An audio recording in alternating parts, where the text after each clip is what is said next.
drool, almost. They're great for yum cha, for breakfast, for lunch. In fact, any time of the day, you could see me holding a steamed pork bun in this hand. But the bun I like the most is called a combination bun.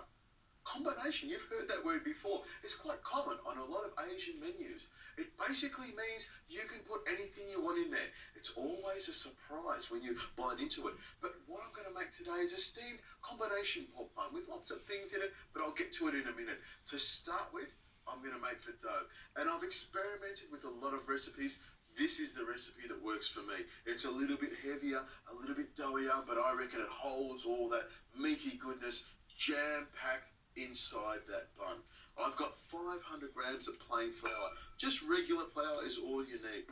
And to that, I'm going to add about 7 grams of yeast or a tablespoon of yeast. Dried yeast is perfect for this. And I've got some vegetable oil, about 2 tablespoons of vegetable oil, peanut oil, whatever you want, straight into the middle.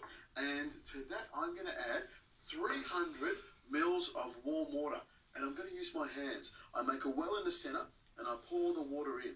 I want to add some warm water so it activates the yeast. And you can see, just with one finger, you're able to bring this whole thing together. Now, I can see there's a little bit of flour down the bottom here, so I just need to add a little bit more of this water.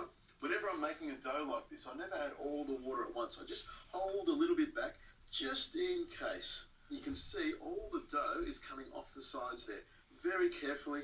And all I've got is the dough on one finger. I'll move this bowl over here. What I'm going to do is just give this a little knead, just like that. You can see it's a little bit sticky, but that's okay. I'll just pick up all these other little bits and pieces here. And I have got just a touch of flour to throw on the board. And I just knead this nice and evenly so that it all comes together as a nice warm dough. Feels great. You can see this is coming together in no time at all. Look at that. Beautiful. That's a lovely ball, ready to go. What I've got here is my pot. I'm going to prove this dough in the pot. And to this pot, I'm going to add a couple of drops of sesame oil. And with my finger, I just smooth the sesame oil around the side here. I want to stop the dough from sticking to the side, and I want to introduce just a little bit of sesame flavour to the dough. Cover it with a lid.